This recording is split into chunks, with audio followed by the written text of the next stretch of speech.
Hi, my name is Kartik and you are tuned into 94.3 Radio 1, One World, your station. And today with us, we have a special guest in the studio. His name is Deepansh. He is a yoga teacher. And welcome to the studio, Deepansh. Thank you, Kartik, for having me. Firstly, I want you to, introduce yourself to all our listeners out there who are patiently waiting to hear about you. Yes. Absolutely. So, my name is Deepansh Agrawal. Namaste everyone who's tuned in. I'm based out of New Delhi. I'm a yoga teacher by profession. I'm a mechanical engineer by qualification, but then life took a different turn for me and I got into yoga. Or more so, yoga got into me, and now I'm teaching yoga to share and spread joy and happiness and wellness around.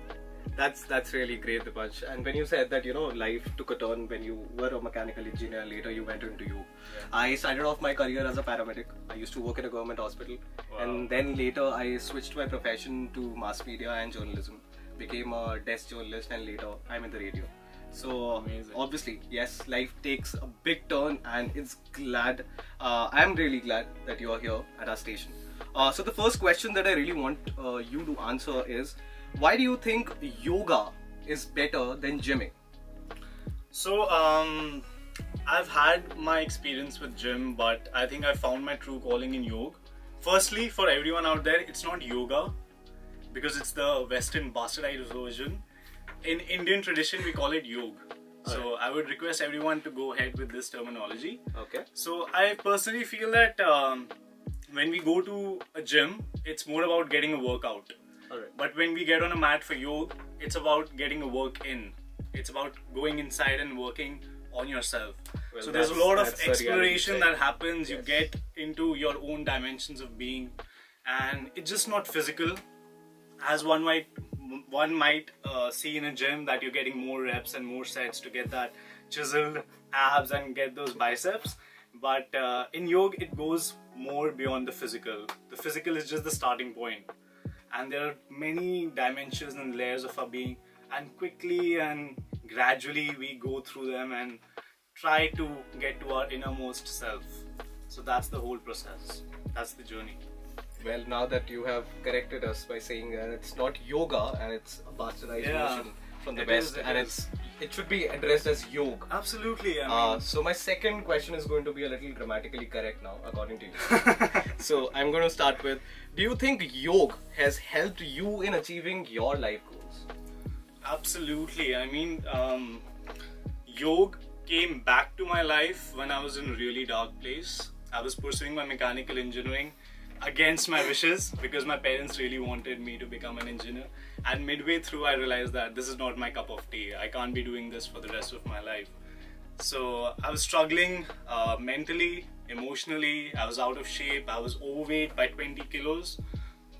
So yoga came back to me. I started practicing. I joined a class at City Fort. I used to go there in the morning, and that's when it sort of came back to me, and I realized that how powerful it is. And after I got done with my engineering, I told my parents, guys, just give me an year off, let me see for myself what I have to do, then we'll do the MBA that you want me to do, but give me that year. And at that time I enrolled in a course, and on the first day I realized that I'm at the right place and this is what I should be doing. Well, we obviously have a lot of things common. I told my parents that just give me a year off and let me see if I'm going to flourish in my mass media career or not. And they were like, until unless you don't get into a grad A college, there is no green flag from our end. So obviously it's a great thing. It's a great thing that you have discovered yourself through yoga, and obviously it's the need of the hour. Obviously, absolutely. When you talk about healthy food, healthy diet, exercise, people generally think about having keto. People think about having all those branch chain amino acids that they call it as BCAA, and then they talk about having reps in the gym and lifting weights. Right. But yes, the traditional ways at times work out for people, and definitely yoga is something that's considered to be superior of them all. So my next question is going to be, which basic asana everyone should do for a very healthy life? In their particular daily life, which asana should they do? So it actually depends on what they're trying to achieve and what their prakriti is. Prakriti is the constitution of the body. So everyone is born with a different constitution. But in generally, I would like to say that everyone should practice Surya Namaskar because it is a set of 12 postures with the correct breathing and mantra. So it's a dynamic meditation in itself. So do a few rounds as you feel comfortable. Start with 1, 2 and then gradually build up to 6, and then once a week or twice a month you can go for 108 rounds as well. So Surya Namaskar is one. What is the right amount of time we should eat before we do the yoga? So yoga practice, basically asana practice, is best done on an empty stomach. That is the first thing in the morning after you do your morning rituals. But in case you're not able to do that and you would like to wish it during sometime during the day, preferably it is said that after a meal give a gap of 2-3 hours and then you can go for a practice. Alright, that's some healthy tips that are coming from your end, and they are not chemically induced. It's all natural. It's all natural. It's all organic. It's all organic. That's the word. That's the word that the millennials need to discover. That it's all organic. Yeah. And probably we are spending way too much money into getting organic stuff. And when we talk about spending a lot of money on organic things, we tend to get into a loop where people don't generally put up their money where it actually needs to be. Absolutely. Yes, it's been great. So my next question to you is, for people to have concentration and agility, which asana should they try? So as I mentioned earlier, Surya Namaskar is great because it works on all layers of your being. It works on all your organ systems, and concentration and agility are two things that you will surely get from that. Also, Tadasana is very good for improving your posture and getting concentration in place.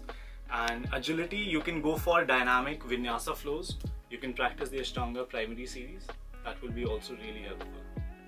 Well, radio is obviously a passive medium, so we can't actually tell you how the asanas look like. But if you really want to know how the asanas look like, you can obviously Google it. You can obviously go on different platforms. See you can go to my IG also, my Instagram. Yes, and that's a great plugin. Yeah. That's a great plugin. You can tell your username as well. Of course. Might be help you out reaching to that dome, to that pinnacle where people actually look up to you, people actually follow you and see how healthy life is.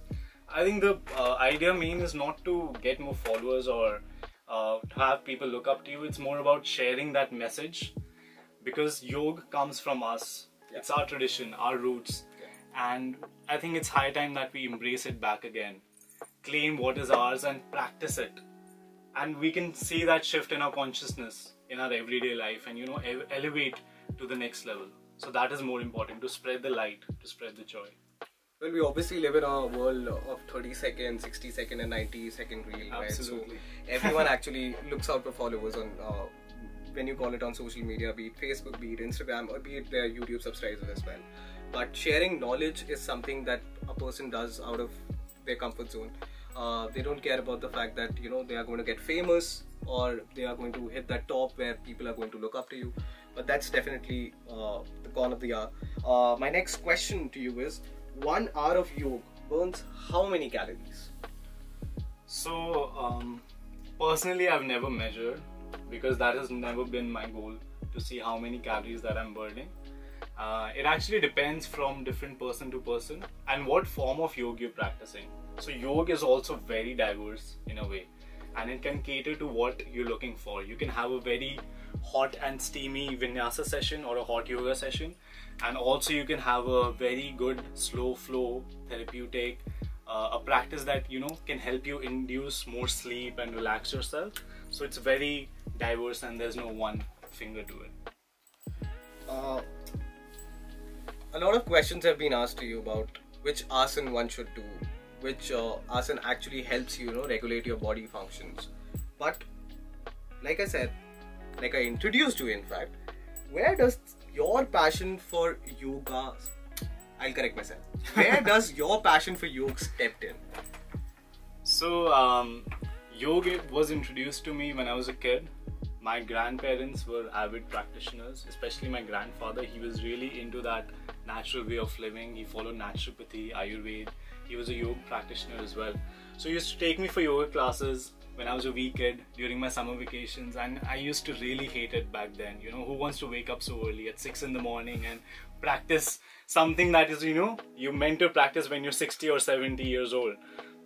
But I think that was the time when the seed was really planted inside me, and I got to know what these different practices are, what is an asanas and what is a Shatkriya, what is Niti and how it is done.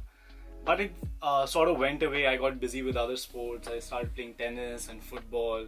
Then college happened, studies. Then yoga came back to me when I was in a really dark phase in my life. And I felt that this is something that I need for myself first. I need to pull myself out of that dark place, out of that depression, and see what, gives my life meaning, where my passions and interests lie. So I started learning yoga for myself, and midway through I realized that the transformation it has made for me. I lost 20 kilos, I started looking better, I started feeling better. People around me started feeling more positive because of me. I started feeling more positive. So I surely knew that something is happening, something is changing. And during that time I realized that this is something that has been so powerful for me, and I have this that I can share with other people as well. I can bring this light to other people. So that's when I started teaching, and it has been wonderful. Absolutely. That's definitely a great tip to take off from this particular interview. And I would really like to thank you for this, because at times people get into that depression phase. I have been into anxiety as well, and absolutely. I feel that people around me obviously feel a little tilted towards the fact that I don't get into a bad company, I don't start doing all those things that most of the kids these days, they don't have a habit of actually realizing that the things that they search up on internet actually has a lot of repercussions to it. Absolutely. Right? Not correct amount of knowledge is there on the internet as well. Like there are specific pages, even if you talk about Wikipedia for an instance, you can personally go and just talk to people out there and just change the dynamics of the page. This is how the Wikipedia works. And all these unsensible information that is out there on the web, this needs to be eliminated, and specifically for the millennials and the Gen Z people, who are specifically our listeners as well on radio. I think we just need good guides and good mentors, and people who've set a strong examples for themselves, and who've walked that path, and we can look up to them and try to emulate their ways, or try to walk on our own journey. That is more important. Definitely, that's it. What are the top 5 asanas for weight loss or to reduce your belly fat? So yoga asana will surely help, but that is not the only thing that will help, I will say, because asana practice is just 1 hour of your 24 hours. What is important is what you do in the rest 23 hours. So a lot of factors come into place. One is your mental state of being, how you're feeling in your life. Are you positive? Are you negative? So start working on that, on your emotional health. Food is very important. The diet you're intaking, the physical food as well as the mental food, your thoughts and the data, the media that you're consuming, that is very important. Your sleep is very important, and the company that you have is very important. And getting back to asana, what asanas you can practice for trying to cut that fat off. One would be chakrasana, any back bend that opens up your heart space and stretches your abdomen region. That will be great. So chakrasana, dhanurasana, surya namaskar is amazing. Go for vinyasas, go for the ashtanga sequence, and ardha chakrasana, tarasana, all work wonderfully. Coming to the last few questions of this fruitful session with you, what are the benefits of meditation?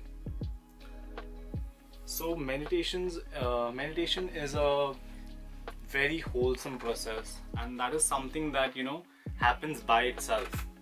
Dhyan happens by itself. What we're trying to do is dharana, is we're trying to concentrate on one object, and when that process starts happening by itself, it is called dhyan. So the benefits can be seen especially in the mental space. If you are an overthinker, if you're anxious, if you're depressed, then meditation can really create that space that brings you back to the present moment, because our mind is always either running in the past of what has happened, or in the future, what will happen. But life is not happening there. These are just constructs that we have built in our minds. Life is happening right in the present moment. That's all where life is. So the process of meditation constantly brings us back to the present moment, to our breath, to the only constant there is in our life, as long as we're alive, right? Our breath. So it teaches us to be a little more mindful about ourselves, to gain a little more awareness of how we are, and create that space between our thoughts and our reaction. And that is the true power, to create that space and take more mindful actions. Alright, so how has yoga helped you in overall personality development? So yoga, as I've said, that it really pulled me out of my dark times, and it constantly does, because I see that whenever I miss out on that hour of practice, I feel something is off. And it's just not 1 hour of asana practice. Yoga works 24 hours. Yoga is life. All life is yoga. So for me, what has really worked is that it has made me more unidirectional. It has made me aware of where my priorities lie, of where my focus should be, what things are in my control and what things are not in my control. So I can work on the things that are in my control, and I can just leave the rest to God, to the Almighty, to handle for itself.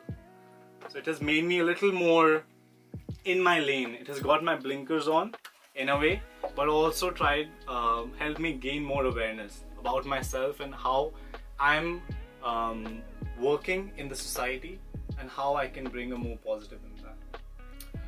Alright, so before we finish off this interview, just one last question to you that I have is, can you just personally tell me which yoga asana is there to control diabetes?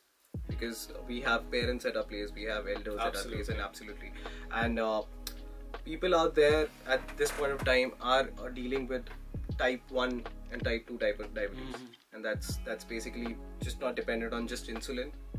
There are different types of diabetes. There is diabetes mellitus, there is insipidus as well. So what yoga asana is there to control diabetes? So I think any asana that involves twisting, that will really help massage the abdominal area. So Vakrasana is really good, Matsyendra Asana is very good, Manduk Asana is very good, Nauka Asana are very good. Plus also along with the practice of yoga, I would recommend to really look into your diet, what you're eating in your day, and also try out fasting, because fasting has given really good results to get those hormones back in balance and to get the liver functioning again, to get the insulin functioning again. So these are some things that one can be a little more mindful about. Well, thank you, Deepansh, for such a fruitful session. I believe all the listeners out there on 94.3 Radio 1 will be, it would be a great help for them to actually take insights from this interview that we had. And thank you so much for being here in the studio with us. It was a great session. And before we sign off, I would just like to say that yes, yoga is something that needs to be promoted.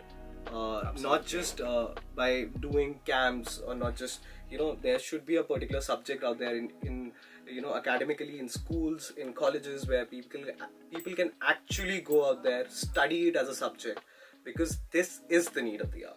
Absolutely. So thank you for giving us such wonderful insights. It's been a pleasure talking to you. Thank you so much, Kartik, for having me. So this was Deepansh, and yes, he is a yoga teacher, and he gave us some wonderful insights about yoga. You're tuning into 94.3 Radio 1. Stay tuned. 94.3 One world, your station.